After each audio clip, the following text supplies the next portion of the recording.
24 અને 25મી ફેબ્રુઆરીએ પ્રધાનમંત્રી નરેન્દ્ર મોદી ગુજરાત પ્રવાસે આવશે। 24 ફેબ્રુઆરીએ બપોરે પીએમ દ્વારકા ખાતે પહોંચશે। પીએમ 24 ફેબ્રુઆરીએ દ્વારકામાં રાત્રિ રોકાણ કરશે, જ્યારે 25મી ફેબ્રુઆરીએ પ્રધાનમંત્રી સવારે દ્વારકાધીશના દર્શન કરશે। પ્રધાનમંત્રી નરેન્દ્ર મોદી 25મી ફેબ્રુઆરીએ સિગ્નેચર બ્રિજનું ઉદ્ઘાટન કરશે। 25 ફેબ્રુઆરીએ બપોરે રાજકોટ પહોંચશે પ્રધાનમંત્રી નરેન્દ્ર મોદી। 136 કરોડના ખર્ચે અટલ સરોવર તૈયાર કરવામાં આવ્યું છે। રાજકોટ એમ્સ અને અટલ સરોવરનું તેઓ ઉદ્ઘાટન કરશે। ત્યારે વાત કરીએ, પ્રધાનમંત્રી નરેન્દ્ર મોદી આગામી 25મી તારીખે રાજકોટવાસીઓને અટલ સરોવરની ભેટ આપવાના છે।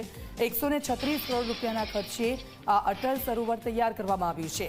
આ અટલ સરોવરમાં રાઇડ્સ, નયનરમ્ય બગીચા, walking track, cycle track, food court, ગ્રામીણ કુટીર સહિતના આકર્ષણો જોવા મળશે। રાજકોટ મહાનગરપાલિકાએ રૈયા વિસ્તારમાં અટલ સરોવર નિર્માણ કર્યું છે। અટલ સરોવરથી રાજકોટ શહેરના અને આજુબાજુના વિસ્તારના લોકોને ફરવા અને મનોરંજન માટે એક નવું સ્થળ મળી રહેશે। આ અટલ સરોવર 75 એકરમાં નિર્માણ પામ્યું છે।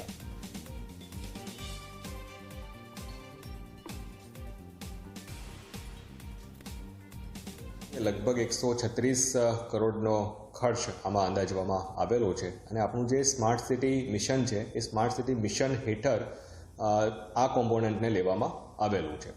આ સંપૂર્ણ જે પ્રોજેક્ટ છે એ લગભગ અત્યાર સુધીમાં 90% જેટલી કામગીરી આની પૂર્ણ થઈ ગયેલી છે। જે ફાઇનલ ટચિંગ વગેરેની જે કામગીરી કરવાની થાય છે એ કામગીરી હાલમાં ચાલી રહેલી છે।